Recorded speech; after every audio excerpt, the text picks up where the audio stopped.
everybody, Moira here, and it is a cold and rainy day here in Melbourne. It is currently 9 degrees and it is currently 10 to 2. So hopefully that gives you some perspective. I am just leaving my Mornington store and I have just snuck out because it has just finished pouring down with rain and hail. Like, we had hail like that size, and it looked like it had just snowed here. It was just crazy. So I thought I would take this opportunity to say hello, because the last time I said hey, I was in Perth, and yeah, now I'm back in Melbourne, in chilly Melbourne, and I thought I would talk to you about what has been happening since I've been back.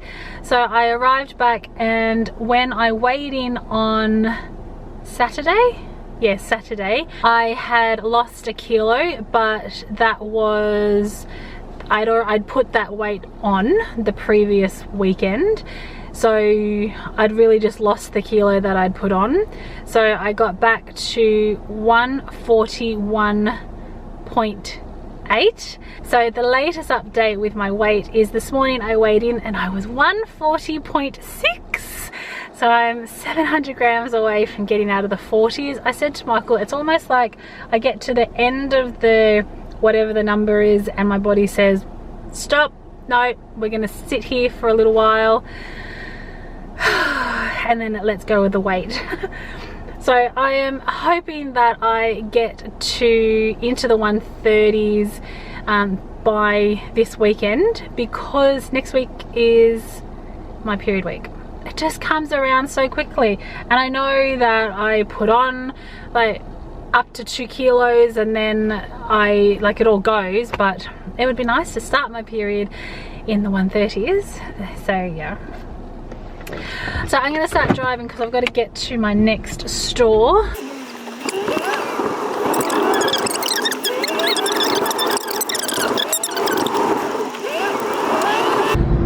Well, what has been happening with me keto wise? So this week I have really just got back to, or tried to get back to, my 3 meals a day. I'm finding intermittent fasting isn't something that's really working for weight loss for me. I did it over the weekend just to try and move some weight, and my body hung on to the weight. So it's not something that I might do it here and there if I'm genuinely not hungry, but my body this week has really responded positively to 3 meals a day. So I've been having my protein pancakes. On them I've just been putting half a tablespoon of butter, half a tablespoon of peanut butter, and I get the Maver's peanut butter, and then a tablespoon of cream, and that has been so yum. I didn't have any berries this morning because I've run out and I forgot to order them in shopping, but at the start of the week I had I had blackberries, and so I've had blackberries every day apart from this morning, which has been great. And I find, because it has when I input my breakfast into my Fitness Pal, which is what I use to track my macros, I find that breakfast is actually a really high fat breakfast. So it has 38 grams of fat, 28 grams of protein, and 3 net grams of carbs. So it's perfect breakfast. It keeps me full. I haven't had lunch yet. I'm wanting to get to my next store, and then I'll just have my lunch when I get to the car park. And for lunch I've been having my tuna salads, and that's been fantastic and has kept me going. Although on Tuesday I just got so busy with work that I didn't make time for lunch, and I paid the price for it because my body again just didn't react well to not being fed. I didn't feel fantastic, so and I know that's not intermittent fasting because I had eaten breakfast, but I think prolonged period of times my body does not respond well, and that's just what I've discovered recently. As I said, I might try it here and there, but it's probably not something that I will do on the regular.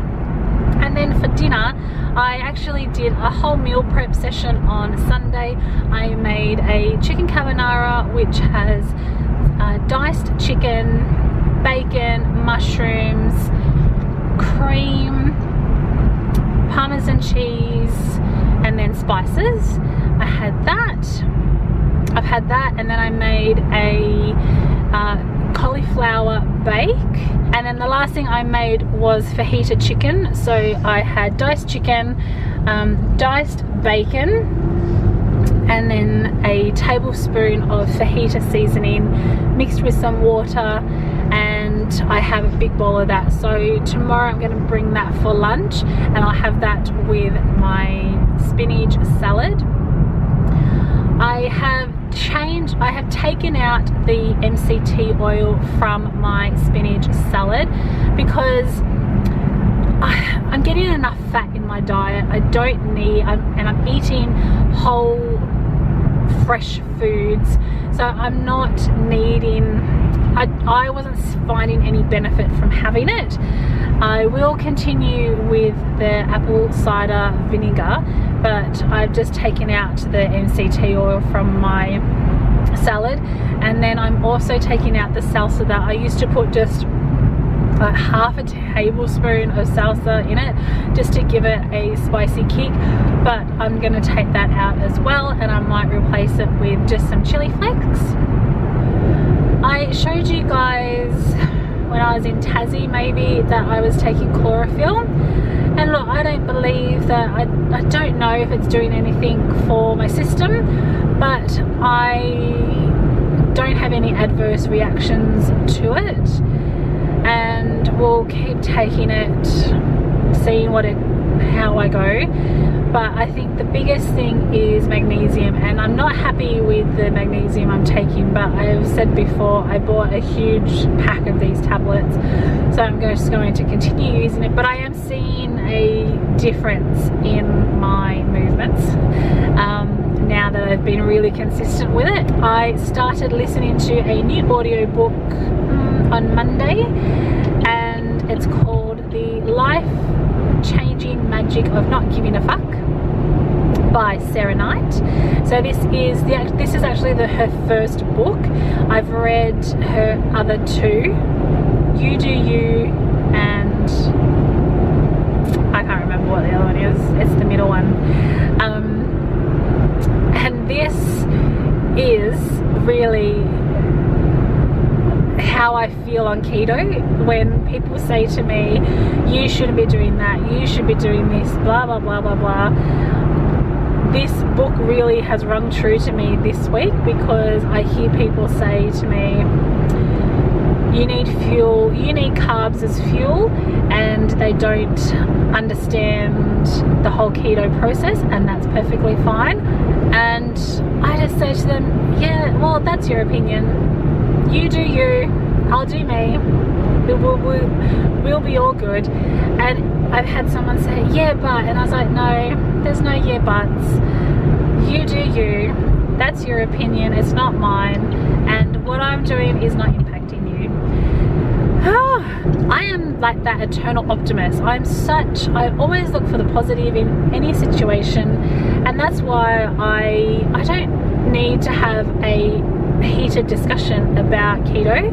If someone doesn't support, if someone doesn't understand what or why I'm eating this way, that's okay. I don't need to force them to understand why I'm eating this way. Just like I don't need to, just like I don't have to be forced into listening to why I shouldn't be eating the way I am, which has meant I've lost over 17 kilos and have stupid amounts of energy, have seen improvements across all facets of my life.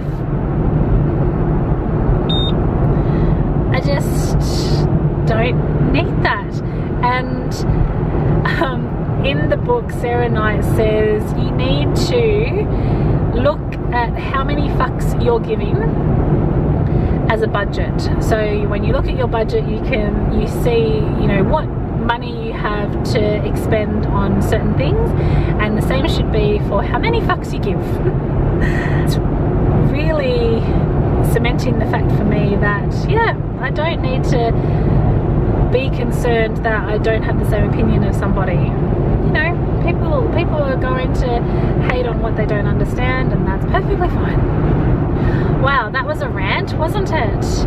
But it's probably because the book has brought it to the forefront, but over the last 5 days, I would say, over the last 6 days, I would say, I have just had comment after comment from, you know, people that I love, people that I don't even know, people that I've just met, that I am doing the wrong thing, that it's not a healthy way to lose weight, that it's not sustainable.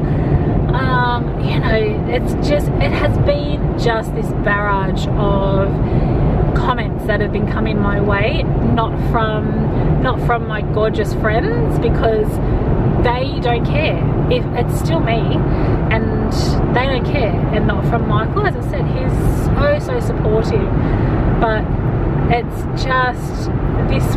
But listening to her book, it's really cementing to me that I am right to not give them energy, because I'm happy and I'm not hurting anybody else. I'm not impacting their life, and if they go home and stress about the fact that I'm eating 38 grams of fat for breakfast, well, that's their issue, not mine.